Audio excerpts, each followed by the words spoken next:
Welcome back to another episode of the First Gen Healing Podcast. We have Carlene Fonseca here with us for a part 2. And if you didn't hear her story and part 1 with her, I recommend that you go do that first.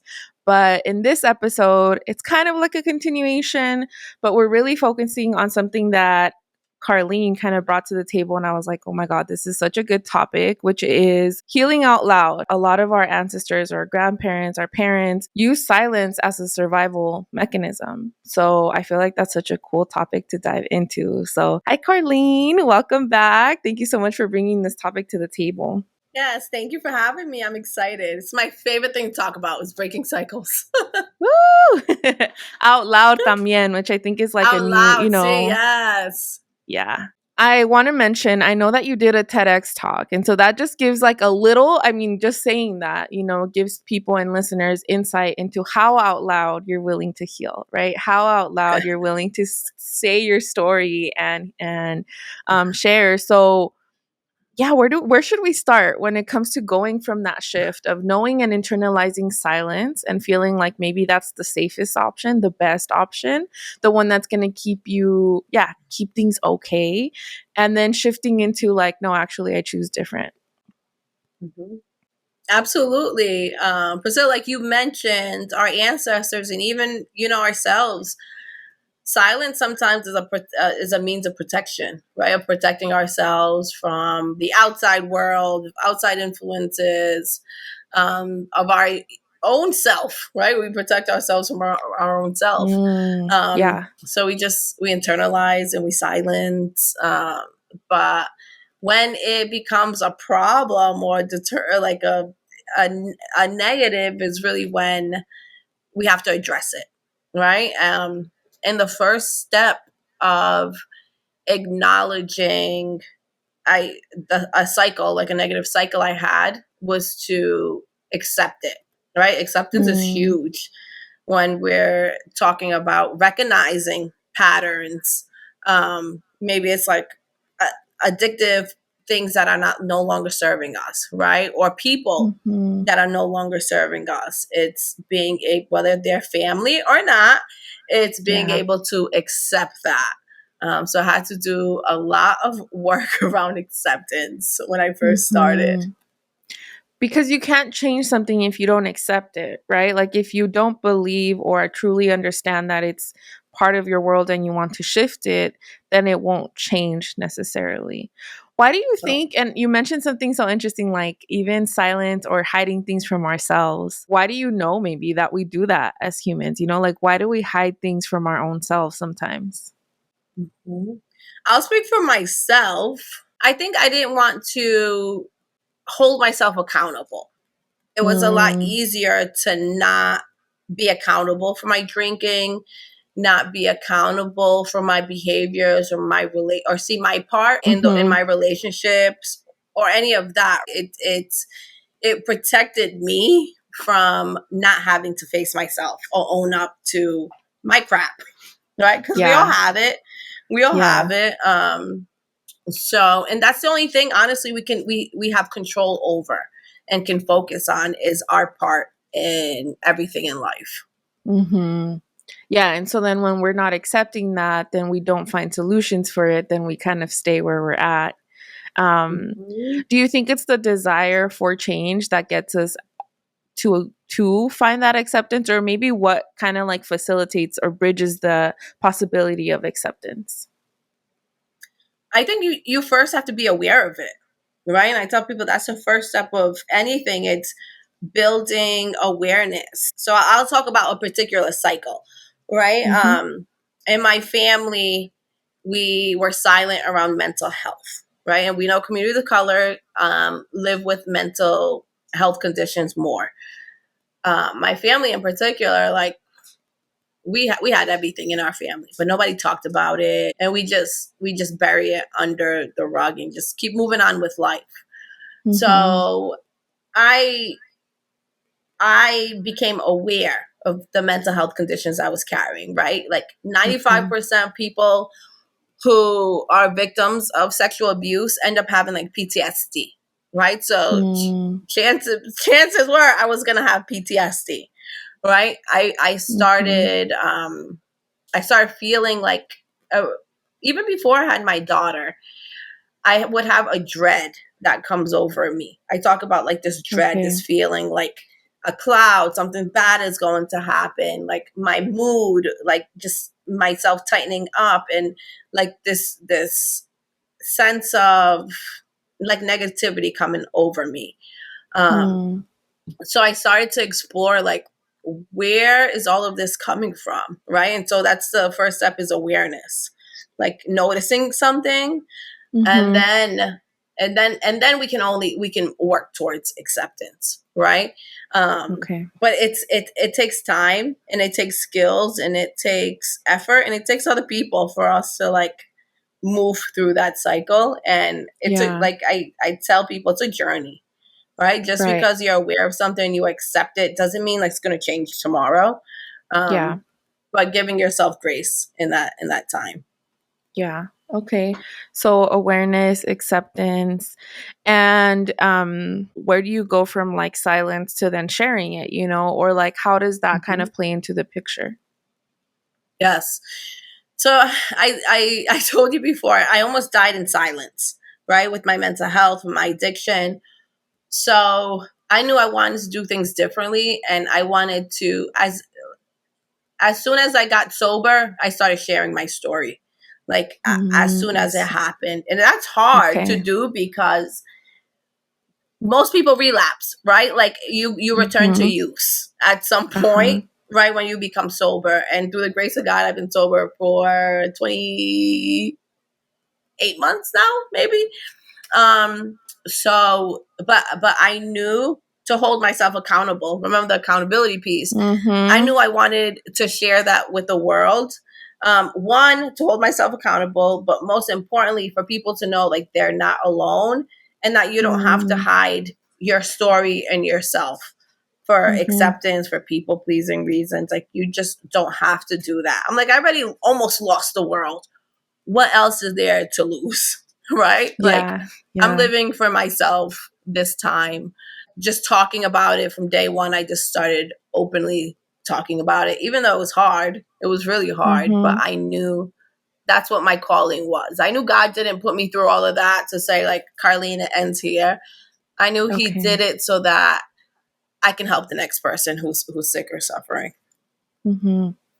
I think you named something that probably those listening that are debating on sharing their story, using their voice in some way or another, it's the self doubt that happens, or even just like speaking on, right? Like what happened to them. And like Mm-hmm. sometimes too, I'm just thinking right now, like sometimes when you've kept it silent for so long, saying it out loud almost feels like it makes it real, even though you know it's real. Saying it out loud makes it real, let's say, I remember Yes. this when I was going, or when my sister was going through her cancer journey.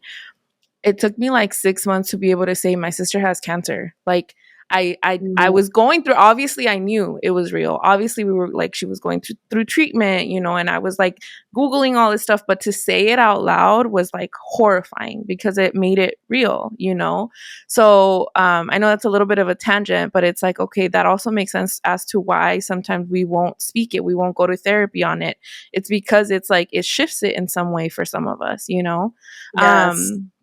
So that's one thing. And then the other thing that you named that I think some people might resonate with is like, then there's this self doubt or this like feeling that it needs to be perfect before it's shared, or that it needs to be 100% like valid in some reason, right? So like for you, you were saying, well, what if, or maybe the thought is, what if I relapse? For some people it's like, Mm-hmm. oh, but if I share my story, what if some people question it? What if some people say doubt it, right? Like what if some people, so there's this doubt that comes sometimes with speaking our truth and sharing what we've been through. What do you think helped you? Yes. Was it that fearlessness that you were experiencing of like I almost lost myself, like, or what Mhm. helped you move forward in that? I chose myself first. Like it was the first time in my whole life that I said, no, I'm choosing Carlene first, because I was Mm. always one to put everybody and everything ahead of me. And this Mhm. time around, I knew I wanted to control the narrative, right? And there are going to be people who have things to say. Even my parents, like that was, I think, the hardest part about opening up to my story. We don't talk about drug use. Like that's Right. wild. We talk about drug Yeah. use, right? With our families. So, and when I did my TED talk, my dad told me he learned, my mom didn't even show up. That shows you, she didn't want to hear it. Wow. Yeah. My dad did, thank God. And he said he learned more about me in 15 minutes than he did like his whole life. Right. Wow. And like that was the power of that story and connecting us in our relationship. But I said to myself, my story could be somebody else's survival. Right. And I said, that's worth it. That's worth the opinions, the backlash, the anything that comes from it, because I wish I had somebody in my community that had openly talked about like sobriety and addiction and mental health, because Yeah. it wasn't being discussed and openly. And I don't want people to feel like they have to suffer in silence the way that I did. So I knew I wanted not only my daughter, but like other people to like know that it's okay. It's okay to ask for help. It's okay to struggle. We're human beings. We're Yeah. going to struggle.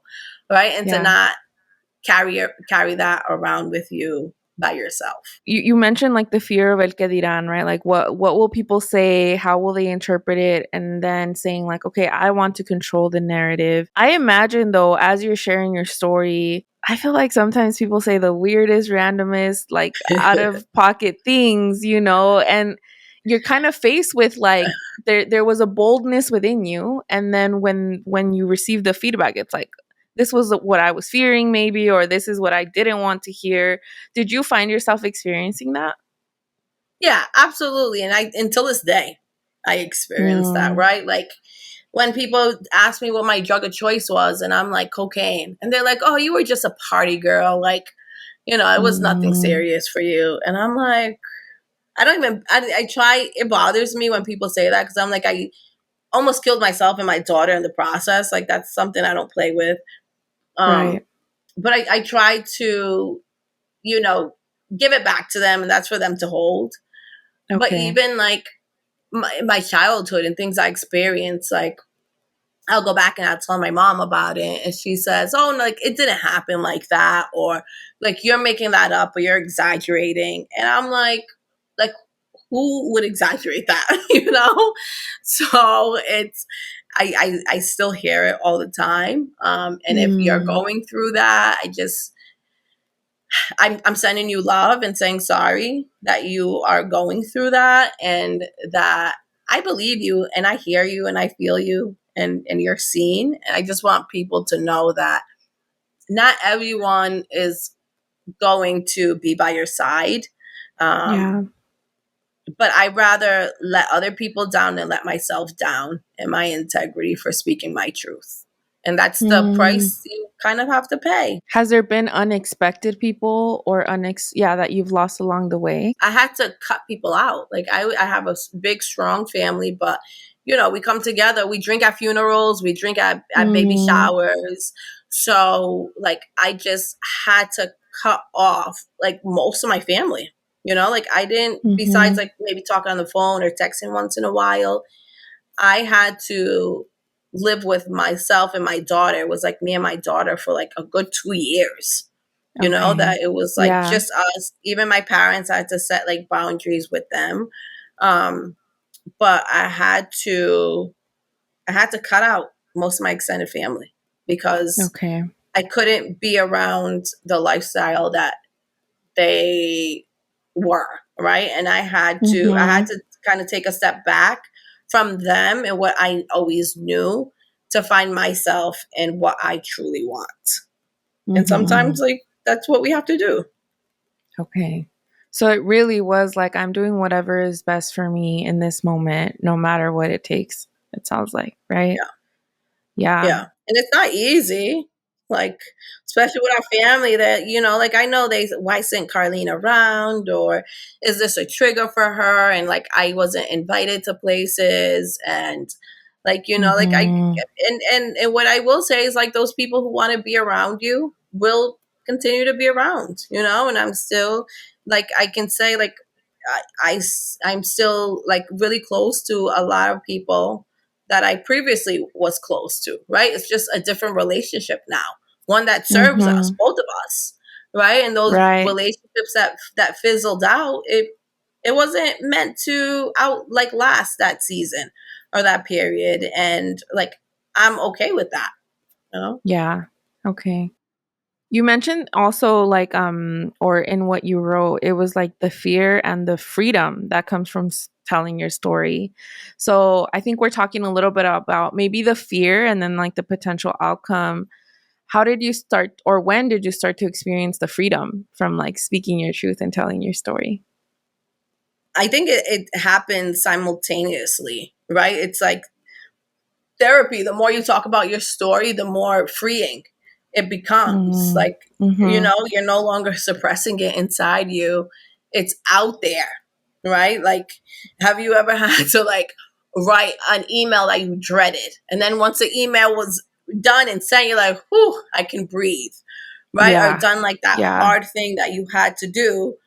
Once you do it and it's done, it's like it's out there, and that's it. And Mm-hmm. that sense of freedom feels so good.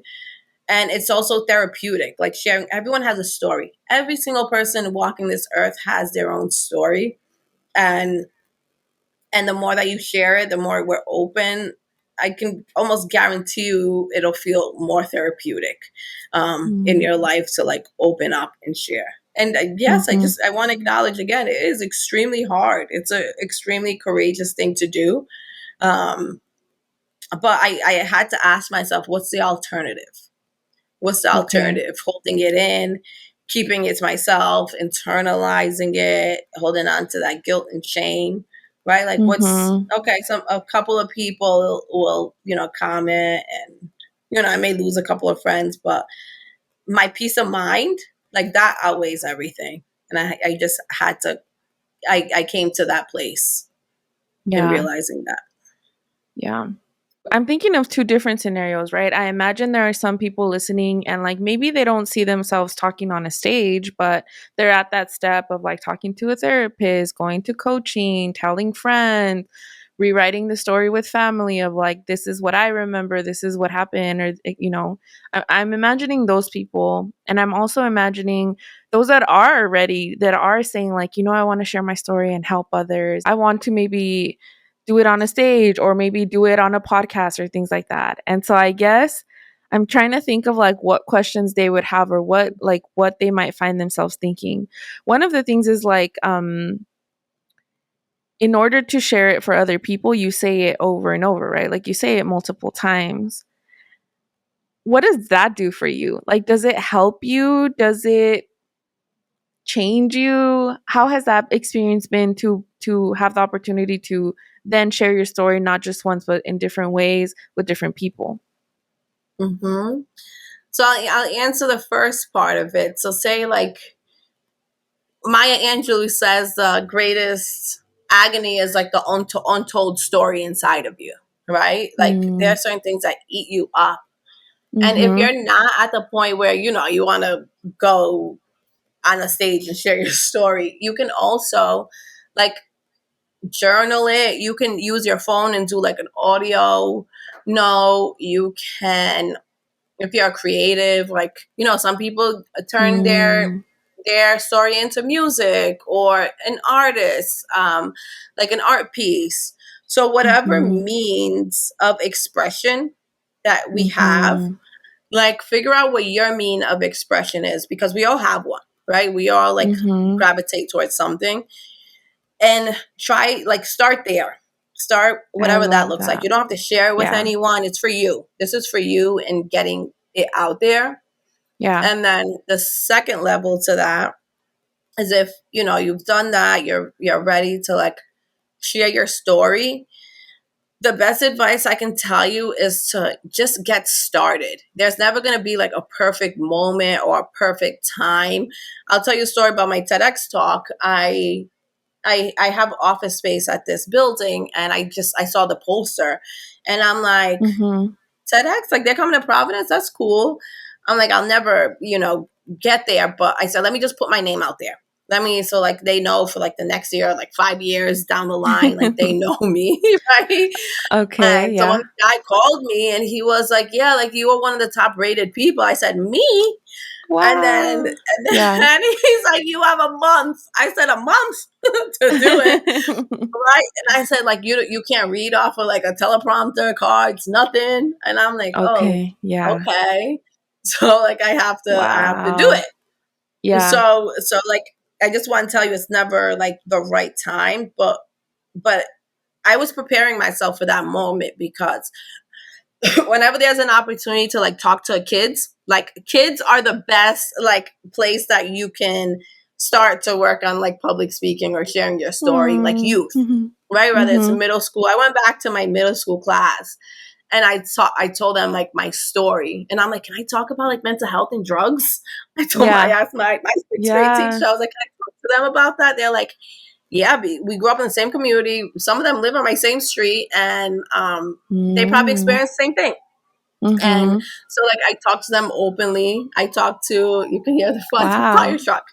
I talk to high school students all the time, right? And this is like low stakes, quote unquote, right? Youth Mhm. will tell you what's up, so it's good. But in the grand scheme of things, like it's low stakes, and anyone has youth by them, or and can speak to them, and just putting yourself, literally take advantage of every opportunity. On the last segment, I Mm. mentioned you miss 100% of the shots you don't take.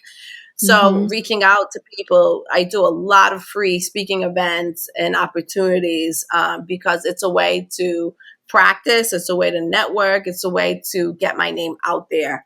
Yeah. And every time you tell a story or you interact, like you're a completely different human being with different lived experiences than the next person I'm going to speak to. So it's never going to be the same conversation. But Mhm. I would just challenge you to like put yourself out there. Like that's Yeah. all. Like what do you have? I ask people all the time, what do you have to lose? Right? Like when I went out and started doing my business full time, I asked myself, what do I have to lose? Okay, the business doesn't go well.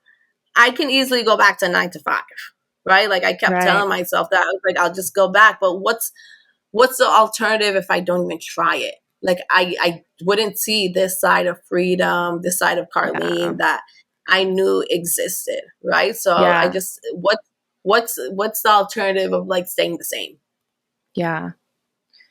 With that question, what do you have to lose? Did you ever fear like would this impact my career or like let's say the opportunity of getting a 9 to 5 in the future or no? That didn't cross your mind. It does because like who, especially with someone with addiction, right? I'm sure people think like, what if like Carlene like goes back to using or something? Like then I'm a liability, right? Mm. So I always like I don't actively think about that, but yes, it's a possibility, right? But then I also remind myself those aren't my people then, right? Because my Mm. Mhm. people would honor me, they would respect the journey, and they would help me through my process, right? Yeah. And if you're not that, Mhm. then you're not. That's not where I was meant to be anyway. Okay. Ooh, I love that. I also like you brought in like what's the worst that can happen? To be honest, that's what helped me make the jump too. Like I had to think of extremes like okay, and if I become homeless, like I will find a way. I don't know, like I had to just walk myself through it all because yeah, so much fear can bubble up, and then like everyone Mm-hmm. has different ways of coming to terms with that. One of the thoughts Yes. that I think like something funny that I think happened to me. I wonder if it happened to you. It was like in the process of inspiring myself and like pumping myself and like, okay, I'm going to do this thing and I'm going to do it this way and etc. There was a thought that came through like, if they could do it, why can't I? Like I can do Mm. this. And then when I finally took some steps, I'm like, who do I think I am? You know, like, oh my God, no, no. So it was almost like if anyone can do it, so can I. And like that pumped me up. And then I was like, wait, no, but like, who am I? You know, like, no, who do I think I am? Yes. So it was this funny like switch up that happened. I was like, wait, no, where was that other mindset that I was like, yes, we can all, you know, do it. So did that happen to you at any point where you found yourself maybe on a stage or having a certain conversation where you're like, wait, little me or like me, you know, maybe like self-doubt was creeping through? Not really, because I've gotten to the point where I reframe it and I say like, why not me? And I'm of this abundance mindset now that there is so much to go around for everybody. And just because there's an opportunity out there doesn't mean it's for me, or it doesn't mean it's not for me. And like there's just so much out there in this world that I try not to compare myself, because there's no comparison to be made. Like, you're your own person, you have your own story. I'm my person. Like, and that's what really makes us so unique, is that nobody else Yeah. is Priscilla. Nobody else is Carlene. And I Yeah. think that's what I lead with, and saying like, if this is for me, it's for me, and if it's not for me, it's not for me, and I'm worthy of all good things that come my way. And I'm learning. That's one of my patterns. One of the patterns I'm actively looking to like replay in my mind is this coming from a place of abundance, of worth, of worthiness, of saying like, I Yeah. am receiving this and open to it. Because a lot of times, like, what my tattoo says, I am enough, because I didn't think I was enough, right? And I'm like, no, like, I am enough. And yeah, there's doubt creeps up, right? But one thing that I've learned is, as long as you put in the work, and I believe in the universe, like we talked about God and spirituality, Yeah. that there are people working on my behalf. That's not just me. I really believe there are people working on our behalves in this world, and we have to be Yeah. open to accepting that. Yeah. Woo!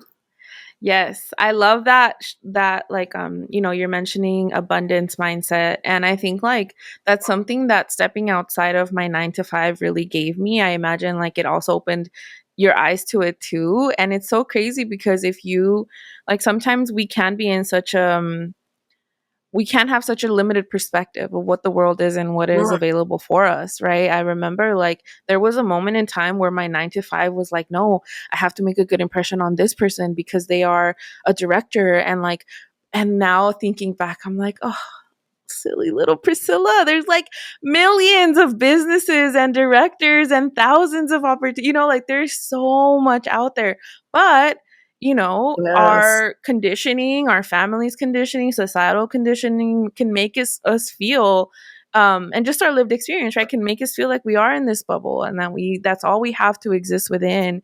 And it takes so much courage, but it's so powerful when you decide to burst that bubble. And yes, it's really scary. Like, what's outside of this bubble, you know? But when you finally do it, when you're finally like, okay, I know that I'll catch myself no matter what, I feel like it gives us access to things that were already there, but we just didn't know, right? That we could tap into. Plus, Yes. Yes. yeah. And Priscilla, when we do that, we give other people permission to do the same, right? So Mm, me tapping into that, I'm already showing my daughter at 6 that, she can be and do whatever she wants in this world. And yeah. it's funny, Yeah. she did like this interview. It was like this kids interview the other day. Ooh. And Uh huh. people, like, she just, the things that come out of her mouth, like, it doesn't surprise me, but it surprises me. And I'm like, one thing I will never do is dim my daughter's light. And like, I'll Mm, always be her biggest cheerleader. Right. And I think when we yeah. talk about like Yeah. breaking generational patterns, we Yeah. had to, not only we stay silent, but we're expected to be like to stay silent. Like, we can't talk over adults, and we can't we can't like have our own opinions, right? It's like, well, what your parents say, that's what goes. And so we're not allowed to like form our own opinions or do our own thing because we're going against this structure, right? So I'm very mindful in how I speak to my daughter and the things that I allow her to do, because I never want her light to be dimmed because of an insecurity that I have, right? Like my mom always says, like, I'm too loud, or she even says she's embarrassed about my daughter because she's loud.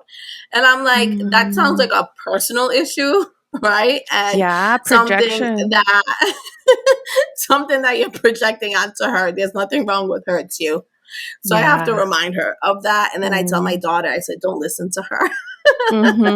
Ooh, that is such a powerful reflection, because it's so true. Like what you embody for yourself, then you can hold space for it in others, right? So like, okay, if I, for like kind of with your mom, right, or with other people that maybe find, oh, I find her annoying. Well, why? She laughs too hard. She speaks too much. She, in reality, that's a projection of them. They feel limited, and so then they're not, they don't feel like they're able to tap into what the other person is tapping into.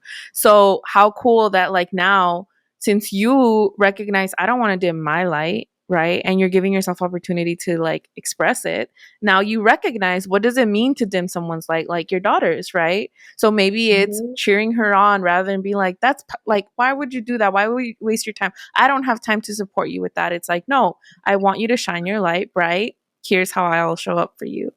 So powerful. And then, like you said, I have found that too. And so for those of you guys listening that are doubting yourselves and sharing your story, I have found too that like the most beautiful thing is that if you stand in your authenticity, it opens doorways for others to do the same, for others to see themselves reflected in you and be like, whoa, like I grew up like that, or I went through that, and look at her doing her thing, and like I want to do my thing.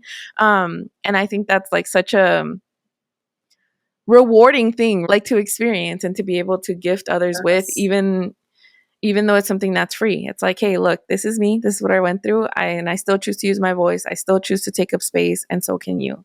So that's so beautiful. Yes. Yeah. Is there anything else that you want to mention before we wrap up part 2? Because I feel like this was such a good conversation. I hope those of you listening feel the same way. But yeah, I want to make sure that I don't miss anything that maybe you thought was worth speaking on in this part 2. Removing the sense of perfection. There's no manual for, healing or following your dreams or being a parent even, right? Like there's no manual for that. There's no guide.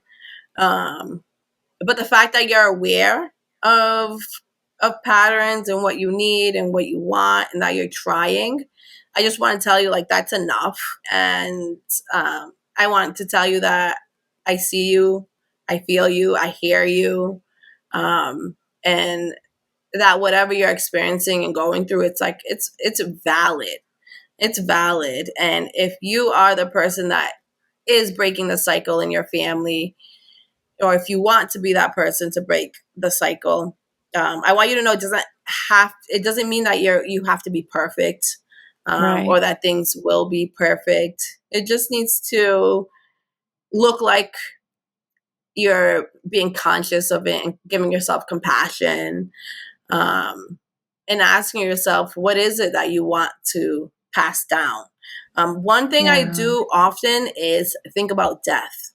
And it might sound like, like a bad thing, but the closer, like the more that we accept death and, because that's the one certain thing in life, the more that we appreciate life, the more that we are able to see life for what it is, right? And what we want for ourselves and for our own lives.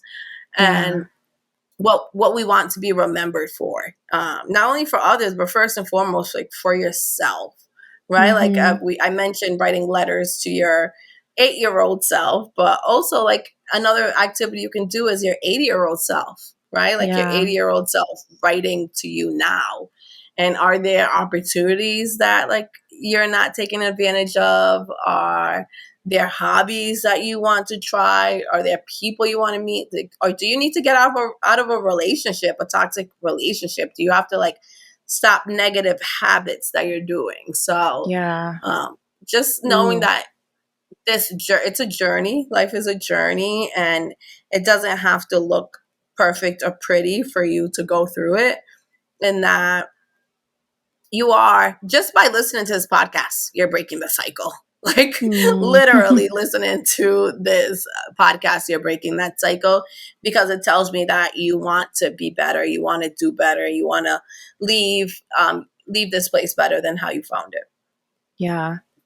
So interesting that, just maybe to wrap up, that you brought in death. I know that's a huge subject, but it actually was one of the things that I feel like activated me. So I mentioned like my sister's cancer journey, and I think like facing the potentiality of her being gone at the age of 25, it literally woke me up in the sense of like, Oh, yeah, we are not here forever, right? Oh, I yes. will be gone one day. So like you said, like, what do I have to lose? Like, who do I want to be in this life? What risks do I want to take? Because sometimes we're like so comfy and comfort, and maybe like the even the rut that we're in. I always say like we can find comfort in anything as humans, even in toxic, like Yes. unhealthy, spaces. But that was like a wake up call, and it was just like, okay, one, like the fearlessness of, if I know I want to like help people, so when do I get to start that now? Like, what am I gonna wait until I'm 50 and then I feel like, oh, I accumulated all this knowledge, finally I get to share it? Like, no, we start now. And it's so Yes. cool that we get to share that with others. So Yes. whew, thank you so much, Yay. Carlene. Yay. Thank Thank you. you. Thank you. This was These are awesome. such powerful topics, and I'm so glad that you dared to come on the podcast. On, I look at the countries that of people that listen, and I've seen like Japan and just like different ones that I never expected. So cool that you listened, that you were up for sharing your story with the fellow first gens. And I want to ask you, audience, from this episode, what resonated? Because as I was speaking, I was thinking of some of you that I've talked to. I feel like I've talked to some people that definitely want to share their story, but they're scared. There's a lot of fear, a lot of self-doubt. So hopefully this episode helped you guys. But yeah, comment or DM us. Let us know what resonated. I'll leave Carlene's information in the description as well.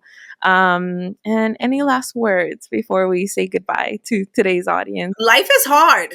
Life is really hard. So take it one day at a time and give yourself grace. That's all. Yeah. Yes. That's all. Okay. Cuídense mucho, first gens. Thank you so much for listening. I'm your honorary hermana. Yes.